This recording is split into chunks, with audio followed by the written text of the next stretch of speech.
നമ്മളിന്ന് ആർത്രൈറ്റിസിനെ കുറിച്ചാണ് പഠിക്കാൻ പോകുന്നത്. വെറും ആർത്രൈറ്റിസ്, ഓസ്റ്റിയോ ആർത്രൈറ്റിസ്. അതായത് നമ്മുടെ ശരീരത്തിലെ ബോണുകളുണ്ട്. ഈ രണ്ട് ബോണുകൾ തമ്മിൽ ചേരുന്നിടത്ത് ഒരു ജോയിൻസ് എന്നാണ് നമ്മൾ പറയുന്നത്. ഈ ജോയിൻസുകൾക്കിടയിൽ എപ്പോഴും ഈ കാർട്ടിലേജ് എന്ന് പറയും. കാർട്ടിലേജ് എന്ന് പറയുന്ന ഒരു സംഭവമുണ്ട്. അതായത് ഈ കാർട്ടിലേജിൻ്റെ ഫങ്ഷൻ എന്നാന്ന് പറഞ്ഞാൽ, രണ്ട് ബോണുകൾ തമ്മിൽ ചേരുന്നിടത്ത് കാർട്ടിലേജ് ഉള്ളതുകൊണ്ട് അവിടെ ഫ്രിക്ഷൻ ഉണ്ടാകത്തില്ല. അതായത് തമ്മിൽ ജോയിൻറ്റുകൾ ഉരസി ബുദ്ധിമുട്ടുണ്ടാകാതിരിക്കാനായിട്ട് ഒരു കുഷ്യൻ എഫക്റ്റോടുകൂടി ഇങ്ങനെ അകന്നു നിൽക്കും. എന്നിട്ട് ഇവിടെ ഒരു സ്പോഞ്ച് പോലെ ഒരു കുഷ്യൻ എഫക്റ്റ് ഉണ്ടാക്കുന്നത് കാർട്ടിലേജാണ്. അപ്പം ഓസ്റ്റിയോ ആർത്രൈറ്റിസ് എന്ന് പറഞ്ഞാൽ ഈ കാർട്ടിലേജിന് പതിയെ ഡീജനറേഷൻ ഉണ്ടായി, ഇൻഫ്ലമേഷൻ ഉണ്ടായി, അല്ലെങ്കിൽ ഇത് എന്തെങ്കിലും ബുദ്ധിമുട്ടുണ്ടായി, ഇൻഫ്ലമേഷൻ കുറച്ച് കഴിഞ്ഞ് ഇൻഫെക്ഷനായി ആ കാർട്ടിലേജ് പതിയെ നശിച്ചു പോകുന്ന പരിപാടിക്കാണ് ഈ ഓസ്റ്റിയോ ആർത്രൈറ്റിസ് എന്ന് പറയുന്നത്. ഇത് എല്ലാ ജോയിൻസിലും ഉണ്ട്. പക്ഷേ മെയിനായിട്ട് ഇവിടെ പ്രശ്നം ഉണ്ടാകുന്നതെന്ന് പറഞ്ഞാൽ നമ്മുടെ വെർട്ടിബിൾ കോളത്തിൽ ഈ ഡിസ്ക് എന്ന് പറയുന്നത് ഒരു കാർട്ടിലേജാണ്. അതായത് രണ്ട് ബോണുകൾ തമ്മിൽ രണ്ട് ബോണുകൾക്കിടയിൽ ഒരു കുഷ്യൻ എഫക്റ്റ് നൽകിക്കൊണ്ട് ഇരിക്കുന്ന സംഭവമാണ് ഈ ഡിസ്ക് എന്ന് പറയുന്നത്, അല്ലെങ്കിൽ ഈ കാർട്ടിലേജ് എന്ന് പറയുന്നത്. അപ്പം ഈ കുഷ്യൻ എഫക്റ്റ് അങ്ങ് പോകുമ്പം എന്ത് സംഭവിക്കുന്നു പറഞ്ഞാൽ ബോൺ ചെറുതാവും, തമ്മി ഉരസാൻ തുടങ്ങും. അങ്ങനെ ഉരസുന്നതിനാണ് തേയ്മാനം എന്ന് നമ്മൾ പൊതുവെ പറയുന്നത്. അങ്ങനെ ഉരസി ജോയിൻറ്റുകൾ തമ്മിൽ ഫ്രിക്ഷൻ ഉണ്ടാകുന്ന പരിപാടിക്കാണ് ഈ ആർത്രൈറ്റിസ് എന്ന് പറയുന്നത്, ഈ ഓസ്റ്റിയോ ആർത്രൈറ്റിസ് എന്ന് പറയുന്നത്. ഇത് സാധാരണ ഏറ്റവും കൂടുതൽ അഫക്റ്റ് ചെയ്യുന്നത് ഫീമെയിൽസിനെയാണ്. അതായത് ഫീമെയിൽസിന് ഒരു ഏജ് കഴിയുമ്പം, ഫീമെയിൽസിന് ഈസ്ട്രജൻ്റെ പ്രൊഡക്ഷനൊക്കെ ബോഡി കുറഞ്ഞു കഴിയുമ്പം ഫീമെയിൽസിനെയാണ് ഇത് പൊതുവെ കൂടുതലായിട്ട് ഒരു ഏജ് ലിമിറ്റ് കഴിയുമ്പം അഫക്റ്റ് ചെയ്യുന്നതായിട്ട് കണ്ടുപിടുന്നത്. പിന്നെ ഇതിൻ്റെ മെയിൻ കാരണം എന്ന് പറഞ്ഞാൽ വെയർ ആൻഡ് ടയറാണ്.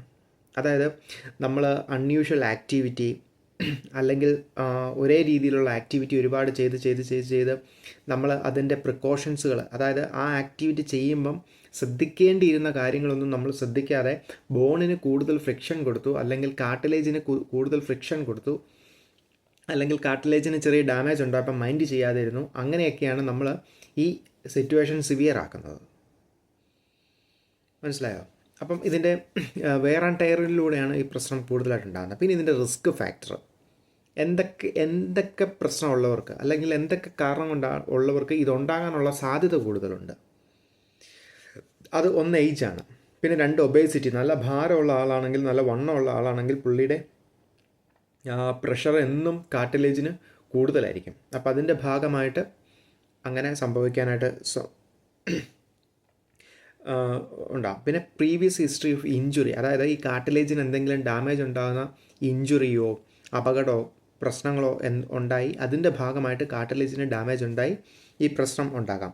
പിന്നെ ഫാമിലി ഹിസ്റ്ററി, ചില ഫാമിലിയിലുള്ളവർക്ക് അല്ലെങ്കിൽ അവരുടെ മാതാപിതാക്കൾക്കൊക്കെ ഇതുള്ളത് കൊണ്ട് അടുത്ത തലമുറയിലേക്ക് ഇത് ബാധിക്കാനുള്ള സാധ്യത ഉള്ള ഒരു അസുഖമാണ്. പിന്നെ റിപ്പീറ്റഡ് സ്ട്രെസ്ഫുൾ മൊമെൻറ്റ്, അതാണ് സ്ഥിരമായിട്ടൊരു ജോലി ചെയ്യുന്ന, അല്ലെങ്കിൽ ഒരുപാട് നടക്കേണ്ട ആവശ്യമുണ്ട്. അപ്പം അങ്ങനെ നടക്കേണ്ടത് ആവശ്യമുള്ള ആൾക്കാർ അതിൻ്റെ വേണ്ട റെസ്റ്റും കാര്യങ്ങളും, അല്ലെങ്കിൽ അങ്ങനെ നടക്കുമ്പോൾ ചെയ്യേണ്ടതായ രീതിയിൽ മാത്രമല്ലാതെ അവർക്ക് തോന്നുന്ന പോലെയും ടെസ്റ്റ് ചെയ്തും കാർട്ടിലേജിന് കൂടുതൽ പ്രഷർ കൊടുക്കുന്ന രീതിയിലുമൊക്കെ ആ പ്രക്രിയ ചെയ്യുമ്പോഴും ഇങ്ങനെയുള്ള സംഭവങ്ങൾ റിസ്ക് ഫാക്ടറായിട്ട് വരാനായിട്ടുണ്ട്. പിന്നെ ഇതിൻ്റെ ക്ലിനിക്കൽ മാനിഫെസ്റ്റേഷനാണ്, അതായത് എന്തെല്ലാം പ്രശ്നങ്ങൾ ഇതുണ്ടാക്കും. അതായത് പെയിനാണ് ഇതിൻ്റെ ഏറ്റവും വലിയൊരു സംഭവം. എന്ന് വെച്ചാൽ പേഷ്യൻറ്റിന് നല്ല ജോയിൻറ്റ് പെയിൻ വരും. ഈ ജോയിൻറ്റ് പെയിനിന് ഒരു പ്രത്യേകത ഉണ്ട്. എന്താണെന്ന് വെച്ച് കഴിഞ്ഞാൽ ആൾ വർക്ക് ചെയ്യുമ്പോൾ ഭയങ്കര പെയിൻ ഫീൽ ചെയ്യും, എന്നാൽ ആൾ റെസ്റ്റ് എടുക്കുമ്പം ആ പെയിൻ കുറയും. മനസ്സിലായി? അതുകൊണ്ട് റെസ്റ്റിംഗ് സ്റ്റേജിലേക്ക് പോകാനുള്ള താല്പര്യം പേഷ്യൻറ്റിന് എപ്പോഴും കൂടുതൽ. എവിടെയെങ്കിലും പോയാൽ ഓടി ഒന്ന് ഇരിക്കുന്ന രീതിയിലേക്കായിരിക്കും പേഷ്യൻ്റ് എപ്പോഴും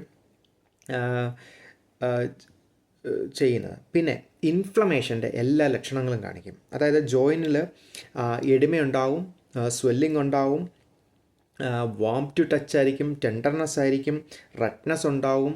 അങ്ങനെ എല്ലാ ഇൻഫ്ലമേഷൻ്റെ ലക്ഷണങ്ങളും ആ ജോയിൻറ്റിൽ കാണിക്കും. പിന്നെ ക്ലൈമറ്റിനനുസരിച്ച് ഈ പെയിൻ കൂടുകയും കുറയുകയൊക്കെ ചെയ്യും. അതായത് ക്ലൈമറ്റ് എന്ന് പറഞ്ഞു കഴിഞ്ഞാൽ തണുത്ത ക്ലൈമറ്റ്, അതായത് നമ്മൾ തണുത്ത ക്ലൈമറ്റിലേക്ക് പേഷ്യൻ്റ് പ്രവേശിച്ച് കഴിയുമ്പം സ്വാഭാവികമായിട്ട് ഇതിൻ്റെ പ്രശ്നങ്ങളെല്ലാം ഇരട്ടിയാവും. ഹോട്ട് എൻവിറോൺമെൻറ്റിൽ അത്രയും പ്രശ്നം കാണിക്കുന്നില്ല. എന്നാൽ ഇതിൻ്റെ ഒരു ട്രീറ്റ്മെൻറ്റ് എന്ന് പറയുന്നത് നമ്മുടെ ക്രയോതെറാപ്പി, അതായത് ഐസ് ക്യൂബ് വെച്ച് ആ ഭാഗത്ത് ഇൻഫ്ലമേഷൻ കുറയ്ക്കാനുള്ള ഒരു തെറാപ്പി ഇതിനുണ്ട് താനും. അപ്പോൾ എൻവിറോൺമെൻറ്റൽ തണുപ്പാണ് ഇതിന് കാരണം, അത് കണ്ടിന്യൂസ് ആയിട്ട് കുറേ ലോങ് പീരീഡിലേക്ക് നിൽക്കും. അപ്പം അതായിരുന്നു ഇതിന് ഏറ്റവും കൂടുതൽ ബുദ്ധിമുട്ടായിട്ടുണ്ടാകുന്നത്. പിന്നെ മോർണിംഗ് സ്റ്റിഫ്നെസ്, അതായത് രാവിലെ ഉറക്കത്തിൽ നാളെ ഏറ്റു വരുമ്പം ബോഡി മുഴുവൻ സ്റ്റിഫായി പോകും. അതായത് കൈയും കാലും ഒന്നും അനക്കാൻ മേലാത്ത അവസ്ഥ ഈ പേഷ്യൻറ്റിനുണ്ടാവും. അത് ഒരു 30 മിനിറ്റോളം ആ ബുദ്ധിമുട്ടുണ്ടാവും. 30 മിനിറ്റ് കഴിയുമ്പോഴേ പേഷ്യൻറ്റിൻ്റെ ഈ പ്രശ്നം മാറാം. എന്നാൽ റൊമാറ്റിക് ആർത്രൈറ്റിസിന് ഇതേ സിംറ്റം തന്നെ കാണിക്കും. കാരണം മോർണിംഗ് സ്റ്റിഫ്നെസ് ഉണ്ടാവും, പക്ഷേ അത് 1.5 മണിക്കൂറോളം നീണ്ടു നിൽക്കും. അതാണ് റൊമാറ്റിക് ആർത്രൈറ്റിസും ഓസ്റ്റിയോ ആർത്രൈറ്റിസും തമ്മിലുള്ള വ്യത്യാസം. പിന്നെ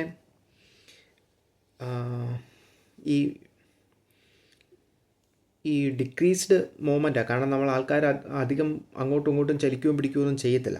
അപ്പോൾ അതിൻ്റെ ഭാഗമായിട്ട് decreased movement of the joint കുറയുമ്പം അതിനനുസരിച്ച് ജോയിൻറ്റിന് കൂടുതൽ ബുദ്ധിമുട്ടുണ്ടാവുക ചെയ്യുന്നത്. കാരണം എക്സസൈസിൻ്റെ കുറവുകൾ അങ്ങനെയുള്ള കാര്യങ്ങളൊക്കെ ഉണ്ടാവും. പിന്നെ ജോയിൻസുകൾ മാറ്റുമ്പം, അതായത് നമ്മൾ കാല് അങ്ങോട്ടും ഇങ്ങോട്ടുമൊക്കെ മടക്കുമ്പം ഗ്രൻഡിങ് സൗണ്ട് അല്ലെ ക്രിപ്റ്റസ്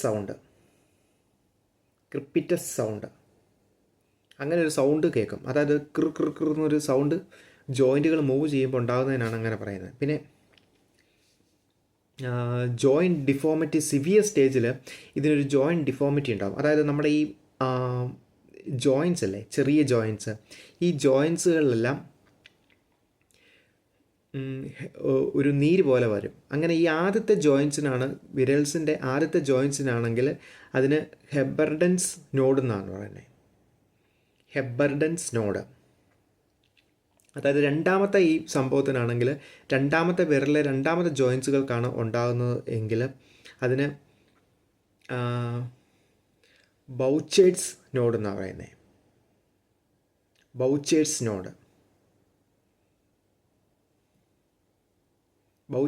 നോഡ് മനസ്സിലായോ? പിന്നെ വേറൊരു പ്രശ്നമാണ്, ആൾ ഇരുന്ന് കഴിഞ്ഞാൽ എഴുന്നേക്കാനായിട്ട് വളരെ പാടായിരിക്കും. മനസ്സിലായോ? സിറ്റ് ചെയ്തിട്ട് എഴുന്നേക്കാൻ വളരെ പാടായിരിക്കും. അപ്പോൾ അങ്ങനത്തെ ഒരു അവസ്ഥ ഉള്ളതുകൊണ്ട് വർക്ക് ചെയ്താൽ ബുദ്ധിമുട്ട്, സിറ്റ് ചെയ്തിട്ട് എഴുന്നേക്കാനുള്ള ബുദ്ധിമുട്ട്, ഇങ്ങനെയൊക്കെ അവസ്ഥ ഉള്ളതുകൊണ്ട് ഇതിന് ഡെയിലി ആക്ടിവിറ്റി ചെയ്യാനായിട്ട് ആൾക്ക് ഭയങ്കര ബുദ്ധിമുട്ടായിരിക്കും. ഇതാണ് ഇതിൻ്റെ പൊതുവെയുള്ള കാണിക്കുന്ന ക്ലിനിക്കൽ മാനിഫെസ്റ്റേഷൻ, അതായത് ബോഡി കാണിക്കുന്ന ലക്ഷണങ്ങൾ.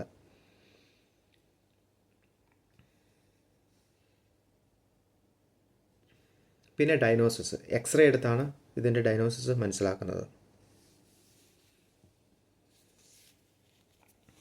പിന്നെ ഇതിൻ്റെ ഏറ്റവും ടോപ്പ് ട്രീറ്റ്മെൻറ്റ് എന്ന് പറയുന്നത് സർജറിയാണ്. ആർത്രോപ്ലാസ്റ്റി എന്ന് പറയുന്ന സർജറിയാണ്, ടോട്ടൽ ആർത്രോപ്ലാസ്റ്റി. അതായത് ഹിപ്പിലാണ് പ്രശ്നമെങ്കിൽ ഹിപ്പിനെ മാറ്റി റിമൂവ് ചെയ്ത് ചെയ്യുക എന്നുള്ള പരിപാടിയാണ് ഇതിൻ്റെ പെയിൻ റെഡ്യൂസ് ചെയ്യാനായിട്ട് ഏറ്റവും അൾട്ടിമേറ്റായിട്ട് ചെയ്യുന്ന പ്രൊസീജിയർ. പിന്നെ ഇൻ്റർവെൻഷൻ ഉണ്ട്, നേഴ്സിംഗ് ഇൻ്റർവെൻഷൻ. അതായത് ഇൻഫ്ലമേഷനും പെയിനും റെഡ്യൂസ് ചെയ്യുക എന്നുള്ളതാണ് ഇതിനകത്തെ ഏറ്റവും പ്രധാനപ്പെട്ട സംഭവം. അതുകൊണ്ട് അഡ്മിനിസ്റ്റർ ആൻറ്റി ഇൻഫ്ലമേറ്ററി ഡ്രഗുകൾ കൊടുക്കും. ഇബിപ്രൂഫൻ, ഡൈക്ലോഫെനാക്, ആസ്പ്രിൻ ആണ് ഇതിന് കോമൺ ആയിട്ട് കൊടുക്കുന്ന ഒരു ജോയിൻറ്റ് പെയിൻസിന് കൊടുക്കുന്ന ഒരു സംഭവം. പിന്നെ ഇൻട്രാ ആർട്ടിക്കുലർ കോർട്ടിക്കോസ്റ്റീറോയിഡ് അഡ്മിനിസ്റ്റർ, അതായത് നീ ജോയിൻറ്റിലേക്ക് കോർട്ടിക്കോസ്റ്റീറോയിഡ് ഡയറക്റ്റ് ഇഞ്ചെക്റ്റ് ചെയ്ത് പേഷ്യൻറ്റിൻ്റെ ബുദ്ധിമുട്ട് കുറയ്ക്കുന്ന ഒരു സംഭവം, ഇൻഫ്ലമേഷൻ ഉണ്ടാകാതെ നോക്കുന്ന ഒരു പരിപാടിയാണത്.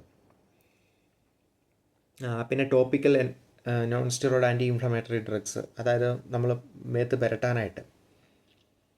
പിന്നെ ക്രയോതെറാപ്പി, അതായത് ഐസ് ക്യൂബ് എടുത്ത് പേഷ്യൻറ്റിന് കാലിലൊക്കെ വെച്ച് കൊടുക്കുന്ന, ജോയിൻറ്റ് പെയിനുള്ളിടത്ത് കൊടുത്ത് ഇൻഫ്ലമേഷനും സ്വെല്ലിങ്ങും ഒക്കെ കുറയ്ക്കുന്ന സംഭവമാണ്. പിന്നെ ഫിസിയോതെറാപ്പി,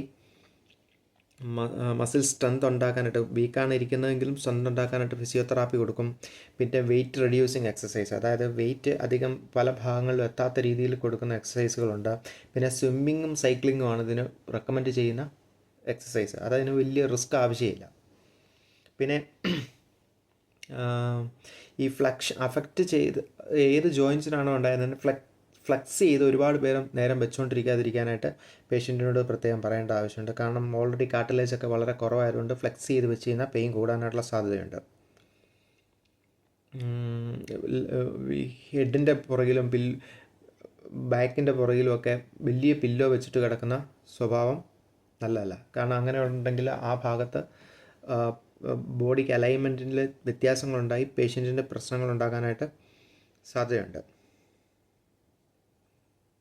അപ്പോൾ പിന്നെ provide food cradle and bed cradle, അതായത് ഫുഡ് ക്രാഡിലും ബെഡ് ക്രാഡിലും എന്തിനാണ് കൊടുക്കണമെന്ന് വെച്ച് കഴിഞ്ഞാൽ ഈ ബേൺ പേഷ്യൻറ്റിന് ബോഡിയിലേക്ക് ഒരു തുണിയും ടച്ച് ചെയ്യാതിരിക്കാനായിട്ട് കൊടുക്കുന്ന പോലത്തെ ഒരു എക്സസൈസ്. കാരണം ഒരു തുണി ഇട്ടാൽ പോലും അല്ലെങ്കിൽ ബെഡ്ഷീറ്റ് ഇട്ടാൽ പോലും പേഷ്യൻറ്റിൻ്റെ പെയിനായിരിക്കും ഇവിടെ. അതുകൊണ്ട് ബെഡ് ക്രാഡിലും ഫുഡ് ക്രാഡിലും ഒക്കെ പേഷ്യൻറ്റിന് കൊടുക്കാറുണ്ട്. കാരണം പുതപ്പ് മേളിൽ കൂടി ഇടത്തക്ക രീതിയിൽ, ഒരു കമ്പി പോലെ വലിച്ചു കെട്ടി മേളിൽ കൂടി ഇടത്തക്ക രീതിയിൽ. പിന്നെ നല്ല ആഡിക്വേറ്റ് ആവശ്യത്തിന് പേഷ്യൻറ്റിന് റെസ്റ്റ് കൊടുക്കണം. Encourage calcium and vitamin D rich food, balanced diet കൊടുക്കണം. അതിൽ കാൽസ്യവും വൈറ്റമിൻ ഡിയും നന്നായിട്ടുണ്ടായിരിക്കണം. ഇതൊക്കെയാണ് പേഷ്യൻറ്റിന് കൊടുക്കുന്ന ട്രീറ്റ്മെൻറ്റ്.